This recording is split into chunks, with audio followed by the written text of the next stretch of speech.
de Maurice Kamto de la course présidentielle, ça a été fait samedi, et depuis samedi, on a empêché tous les leaders de l'opposition de parler dans les médias. Le quartier général du parti Manidem, qui a présenté la candidature de Kamto, est bouclé depuis samedi. Le président du parti a été séquestré et empêché de parler aux médias, et ce silence forcé perdure depuis.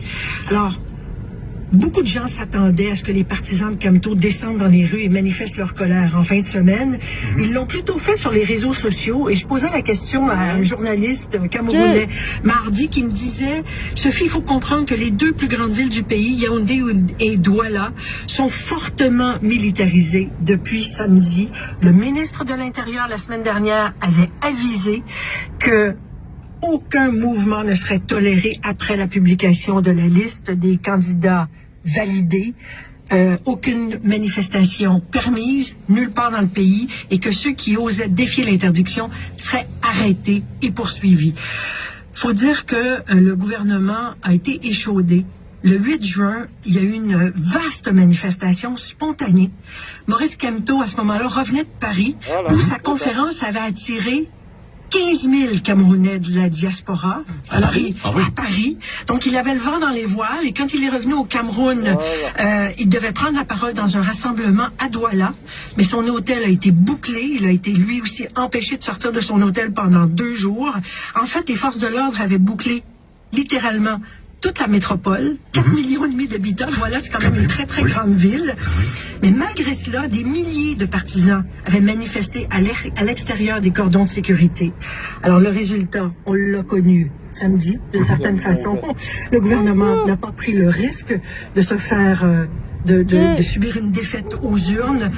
Maurice Kamto, donc, a été écarté de la présidentielle. Oui, bon, c'est plus simple comme ça, hein. Paul Biya, il est au pouvoir depuis 1982. Alors, comment on explique ce blocage à la tête de l'État? Oui, il n'est pas le seul, hein, s'accrocher au pouvoir. Oui, il y avait quelques-uns depuis quelques années. Alors, il est le président de ce pays depuis 43 ans.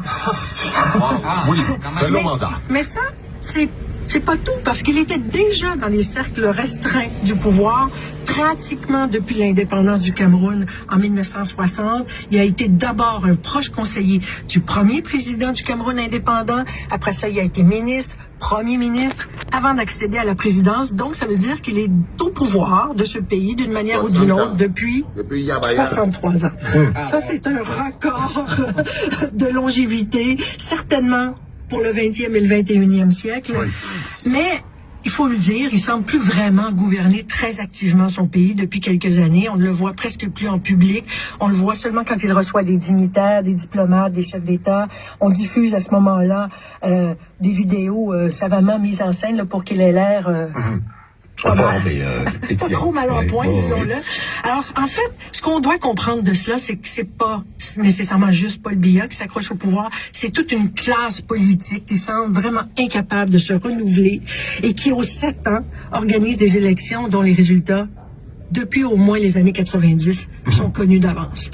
Alors, il faut le dire, le Cameroun, c'est pas un cas unique, hein. L'histoire politique du Cameroun est très représentative de ce qui s'est passé depuis les indépendances dans la grande majorité des pays africains. Les premiers présidents sont presque tous devenus rapidement des chefs autoritaires. Ils se sont débarrassés de leurs opposants. C'est une vieille habitude, même des héros comme Thomas Sankara, le Sénégalais Léopold Sédar Senghor.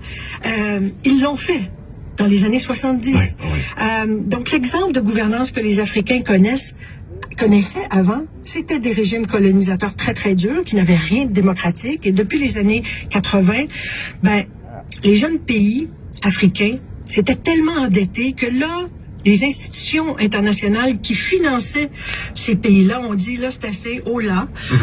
Et ils ont imposé des normes de gouvernance, et ils ont imposé le multipartisme à tous ces pays qui étaient endettés envers la Banque mondiale, le Fonds monétaire international. Et donc, on leur a imposé de créer de nouveaux systèmes politiques avec des partis d'opposition. Et ça a donné un nouveau souffle aux pays africains, de nouveaux espoirs que les peuples allaient peut-être pouvoir mieux vivre, parce que c'était évidemment une des raisons pourquoi le FMI et la Banque mondiale s'étaient interposés, c'est qu'il y avait beaucoup de corruption. Mais les Paul Biya de ce monde ont eu Donc, on a organisé une première élection multipartite en 92, mais ça a probablement été la... Quand vous entendez Jean-Pierre Bekolo dire « vous nous faites honte », vous êtes la honte de l'Afrique. Quand vous écoutez Jean-Pierre Bekolo dire que vous nous faites honte, vous vous faites honte, vous êtes la honte de l'Afrique, vous êtes la honte de la race noire. Ah, il n'exagère pas. Jean-Pierre Bekolo n'exagère pas. Quand il dit que le Cameroun, les dirigeants camerounais sont la honte de la race noire. Là, on est sur la radio du Canada. On parle du Cameroun. Mais ce qui me choque, c'est à quoi on réduit, nous, notre soif de changement. On ne pose pas sur la table notre soif de changement. Notre soif de changement s'arrête devant le premier cordon de sécurité de la police. On ne sera jamais libre. Voilà, c'est ça. Nous ne serons jamais libres. Si notre soif de changement continue de s'arrêter devant le premier cordon de sécurité de la police, on parlera encore du Cameroun comme ça dans 50 ans. Croyez-moi les enfants, si notre soif de changement, notre envie du bonheur pour nos enfants, notre envie d'un pays qui fonctionne, des routes, transformer notre pays en autre chose que ce mouroir dans lequel nous vivons, si notre soif de changement ne peut pas nous permettre de traverser un petit cordon de policiers, nous n'arriverons jamais jusqu'au bout de notre route. Nous n'arriverons jamais jusqu'au bout de notre route. Une ville comme Douala, ils sont étonnés. Une ville comme Douala, plus de 4 millions d'habitants. Ok? Mais ils réussissent à se laisser contenir par, je ne sais pas, même pas 500 policiers. Nous ne pouvons pas continuer d'obéir à des ordres iniques qui écartent le peuple de l'équation de son propre développement.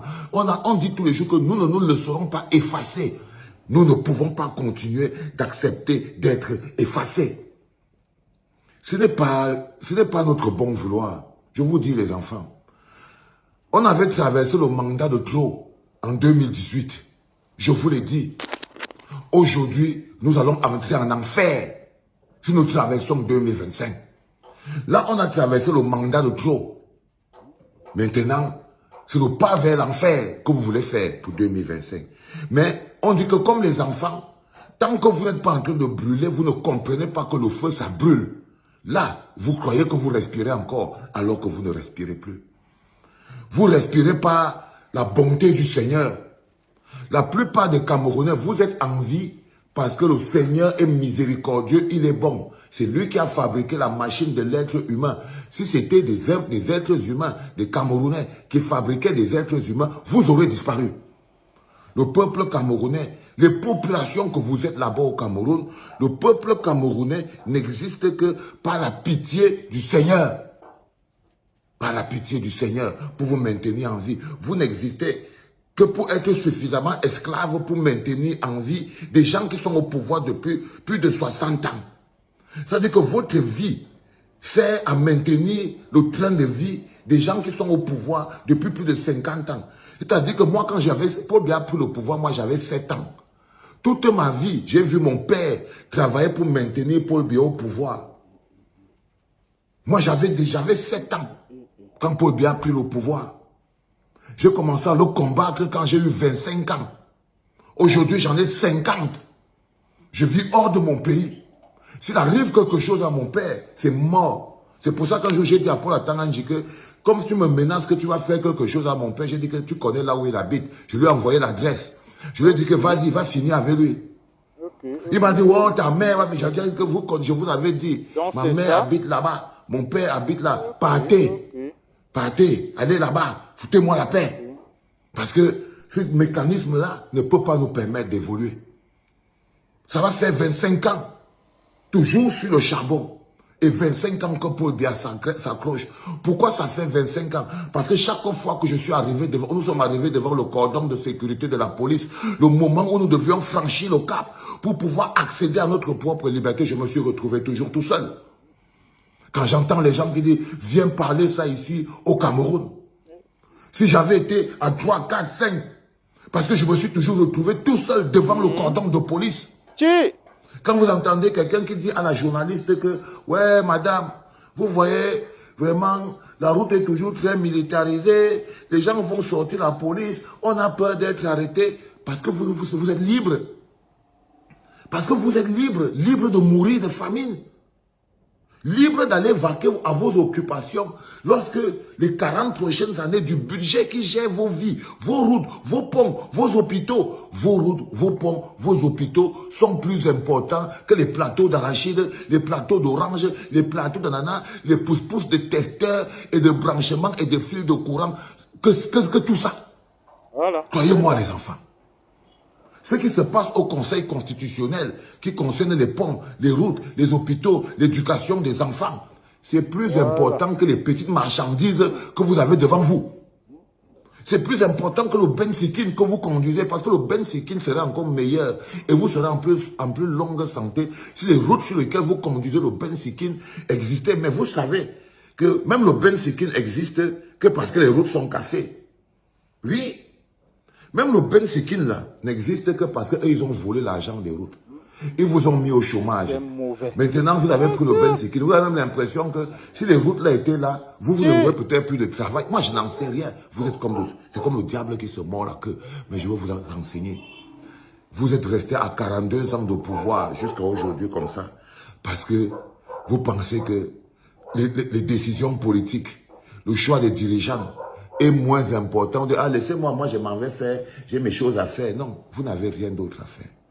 Si vous étiez un peu patriote, si vous aviez un peu la vision du Cameroun à l'échelle d'un pays, si vous pensiez un peu à vos enfants, au bien-être, l'hôpital, le jardin, la route, partir au village, transporter la banane, vous ne faites pas le rapport entre la famine et l'enclavement des zones des bassins de production, là où les gens travaillent, vous ne faites rien de tout ça. Si vous faisiez le rapport avec tout ça, vous ne serez plus en train de flipper devant le premier cordon de sécurité. Si vous faisiez, vous comprendrez la grandeur de votre lutte. Mais si la grandeur de votre lutte continue de s'arrêter, parce que là où ça s'arrête là, ça s'arrête devant, ah, je veux voir mes enfants grandir, les tomates ont fait ceci, patati, eux ne partiront jamais. Voilà Paul Biya, ça va faire 60 ans. Il a pris le pays, il a donné à Chantal Biya, sous couvert de Ngongo. Parce que la délégation permanente de signature, là, c'est simplement parce qu'il ne pouvait pas la donner à Chantal Biya. C'était trop gros. C'est Chantal Biya qui a choisi à qui on doit donner la délégation permanente de signature, Ngongo. Pour que Ngongo gère le Cameroun au nom de Chantal Biya. Et en ce moment, Ngongo est la nounou du Cameroun, et gère le Cameroun au nom de Chantal Biya. Comme ça, elle reste encore là. Elle veut se prendre 7 ans au pouvoir, au palais. Elle se dit que non, je dois encore vivre au moins 7 ans au palais parce que je ne sais pas où aller. Je veux manger avec quoi? Brenda va manger quoi? Les autres vont manger quoi? Le type est déjà foutu. Si je sors du palais ici, je vais aller travailler où, quoi, comment? Elle a déjà tout calculé. Elle a dit que non, mieux qu'elle là. Donc, il n'y a qu'en traversant les cordons de sécurité que nous arriverons jusqu'à notre objectif. Si nous ne sommes pas prêts à traverser même le premier cordon de sécurité de la police, nous ne pourrons pas atteindre ces objectifs-là. Comment pourrez-vous atteindre ces objectifs si le premier cordon de sécurité vous renvoie à la maison? Non, les enfants. Non, les enfants. À la sueur, au sang, au marteau-piqueur. Tant que vous serez en train d'obéir aux ordres de Paul Atanganji, des préfets, des sous-préfets, des commissaires de police, vous serez toujours des sous-hommes. Vous serez toujours des sous-hommes parce qu'ils ne vous donnent que des ordres qu'on ne donne qu'aux sous-hommes. Aux sous-hommes, au moins que rien. Si vous voulez continuer d'être des moins que rien, ce n'est pas dur. Continuez de vous arrêter devant la première barrière de sécurité. La femme dit que non.